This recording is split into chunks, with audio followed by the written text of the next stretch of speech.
કૃષ્ણ, રિધિસ કિચનમાં તમારું સ્વાગત છે। આજે આપણે દૂધીના થેપલા બનાવીશું। એના માટે મેં આ એક દૂધી નાનો કટકો હતો એને છીણી લીધી છે।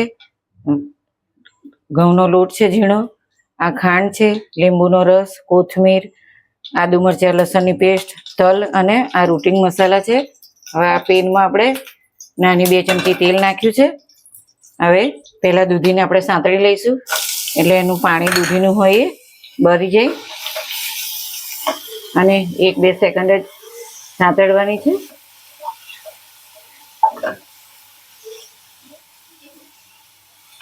આપણે થેપલામાં દૂધી કાચી ના પડે એટલા માટે આપણે સાંતળવાની છે। હવે એની અંદર આપણે થોડી હળદર નાખીશું, એનાથી કલર જલ્દી આવી જાય।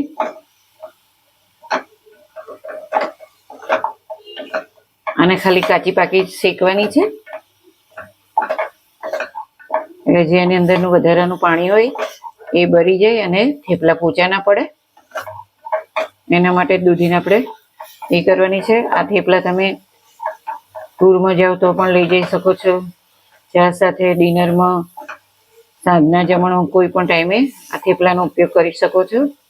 નાના બાળકો આપણા ઘરમાં દૂધી ના ખાતા હોય તો થેપલા બનાવો તો સોસ સાથે એ હોંશે હોંશે ખાઈ શકે છે। હવે આપણી દૂધી શેકાઈ ગઈ છે, એને આપણે એક બાઉલમાં ટ્રાન્સફર કરી દઈશું। આની અંદર જ આપણે થેપલાનો લોટ બાંધવાનો છે, પણ આ દૂધીને આપણે આ રીતે કરીને ઠંડી થવા દઈશું 10 મિનિટ, પછી લોટ બાંધીશું। હવે આપણી આ દૂધી ઠંડી થઈ ગઈ છે, એની અંદર આપણે આ જે રોટલીનો લોટ આવે છે ઝીણો એ નાખીશું। એ અંદર સમય એટલો જ નાખવાનો છે, આનું કોઈ માપ હોતું નથી। હવે આપણે એની અંદર આ અડધી ચમચી લીંબુનો રસ છે એ નાખીશું, આ થોડી ખાંડ નાખીશું, આ કોથમીર છે 1 ચમચી નાખીશું। દૂધીના થેપલામાં તલનો બહુ સરસ લુક આવે છે એટલે આપણે આ તલ નાખીશું અને આ લસણ મરચાં અને આદુની પેસ્ટ છે એ આપણે 1 ચમચી નાખીશું। હવે એની અંદર આપણે મીઠું નાખીશું, મીઠું તમારા સ્વાદ પ્રમાણે નાખવાનું છે। એક અડધી ચમચી હિંગ નાખીશું અને હવે રૂટિંગ મસાલા કરીશું। એમાં આપણે આ 1 ચમચી લાલ મરચું પાવડર, થોડી હળદર, ગરમ મસાલો, અડધી ચમચી ધાણા જીરું પાવડર અને કોઈ પણ થેપલામાં અજમાનો ટેસ્ટ બહુ સરસ આવે છે, એના માટે મેં અડધી 1 ચમચી અજમો લીધો છે અને આ રીતે હાથથી મસળીને નાખવાથી એની સ્મેલ બહુ સરસ આવે છે। હવે આ બધું આપણે હાથની મદદથી મિક્સ કરી લઈશું। આની અંદર દૂધી છે એટલે પાણી જ્યારે તમે લોટ બાંધો ત્યારે એકદમ જાળવીને નાખવાનું છે।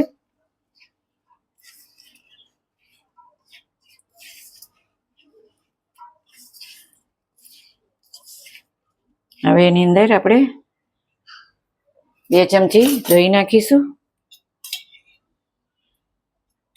દહીંનાથી આપણા થેપલા સોફ્ટ થાય છે।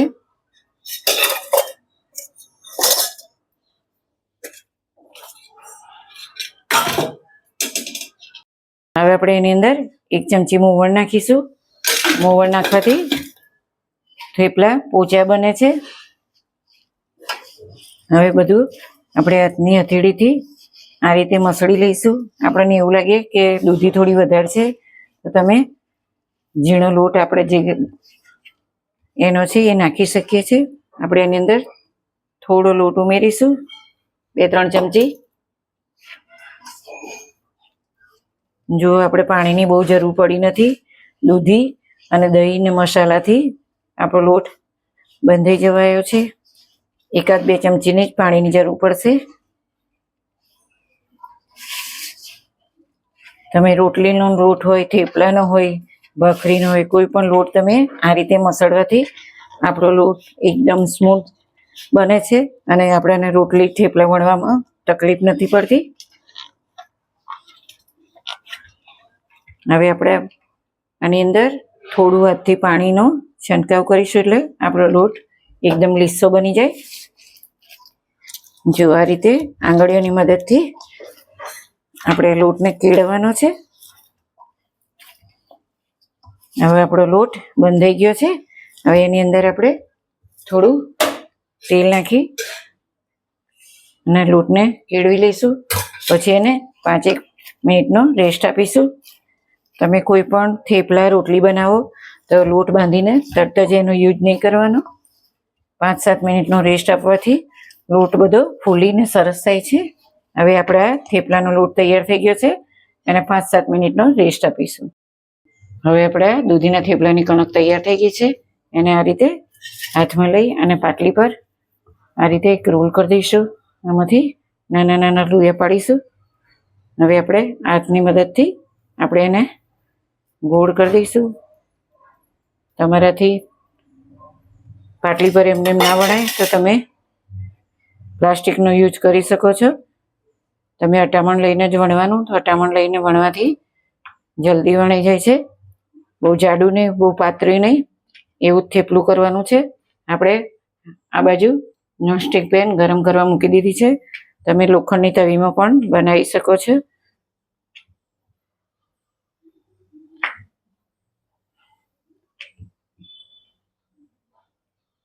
હવે આપણું આ થેપલું વણીને તૈયાર થઈ ગયું છે. આપણી નોનસ્ટિક પેન તવી પણ તૈયાર થઈ ગઈ છે. હવે આપણે એની અંદર આપણું થેપલું નાખી દઈશું. એ થેપલું નાખ્યું છે ત્યાં સુધી આપણે બીજા થેપલાની તૈયારી કરીશું. એને પણ એ જ રીતે અટામણ લઈ અને પાતળું વણી લઈશું. આ જ રીતે બધા આપણે થેપલા બનાવી દેવાના છે. હવે આપણું આ થેપલું એને તબેથાની મદદથી આ રીતે ઉથલાઈ લઈશું અને ધીમા તાપે એને થવા દેવાનું છે. બંને બાજુ થોડું શેકાઈ જાય ત્યાં સુધી આ રોટલી થેપલું આપણે આ રીતે વણી લઈશું. હવે એને આ રીતે હાથની મદદથી તમે ચારે બાજુ શેકવાનું છે. એને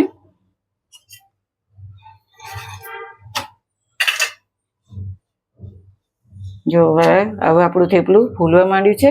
એને આ તબેથાની મદદથી આ રીતે દબાવતા જવાનું છે એટલે આપણું થેપલું સોફ્ટ થાય. હવે આપણે ચારે બાજુ થોડું તેલ નાખીશું.